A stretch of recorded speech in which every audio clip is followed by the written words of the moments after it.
L'enciclica Caritas in Veritate ha raccolto molto interesse da parte anche del mondo non cattolico. Un interesse che, a mio modo di vedere, è collegato almeno a due aspetti fondamentali dell'enciclica. Uno, che non è un'enciclica di tipo pietistico, è molto propositiva e propone delle strade che sono delle strade costruttive. Possono essere condivise, anche se magari non nelle premesse, ma nel tratto di strada, da altri angoli visuali, perché vanno nella direzione della giustizia. È un'enciclica che sì, parla di Caritas, ma dice che la carità non può essere sostitutiva della giustizia.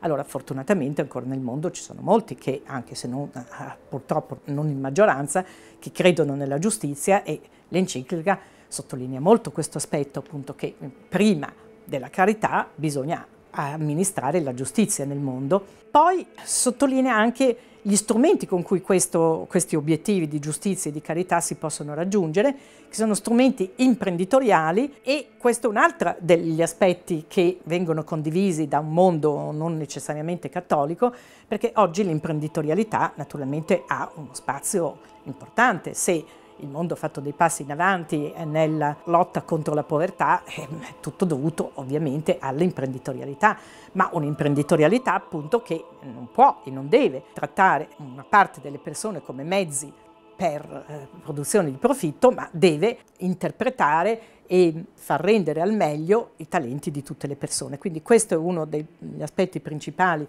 che ha reso l'enciclica così accettabile da molti, l'aspetto dell'imprenditorialità. L'altro aspetto che vorrei sottolineare è che molti, anche nel mondo capitalistico, cominciano a rendersi conto dei gravi limiti che ha avuto tutta l'elaborazione economica, che faceva pensare che il mercato potesse esistere al di fuori di una concezione etica. Lo vediamo sotto gli occhi di tutti quale risultati ha dato in termini di aumento della diseguaglianza nei redditi, concentrazione del potere nelle mani di pochi, due cose che vanno, una sicuramente contro la giustizia e l'altro sicuramente contro la democrazia, che sono ritenuti da molti, come già dicevo per la giustizia, ma anche per la democrazia, dei valori fondanti delle nostre società che debbono essere preservati.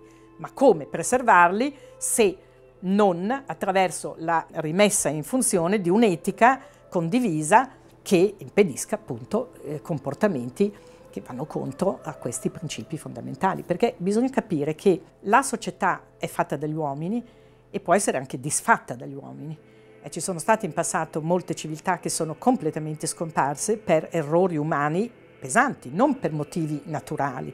Qualche volta è successo qualche piccola isola che è scomparsa per via di terremoti, ma non si parla di queste situazioni, insomma, minori, bensì veramente di civiltà che sono interamente scomparse perché la società si è decomposta. Quindi tutti coloro che hanno a cuore i destini della nostra società, anche se non partono da un angolo visuale cristiano e cattolico, capiscono però che oggi una delle emergenze principali è appunto quella di rimettere un po' di etica, almeno un po' di etica, dentro nei comportamenti economici, e in questo trovano un alleato che non potrebbe essere più solido nella Caritas in Veritate e nei cattolici che vogliono metterla in pratica.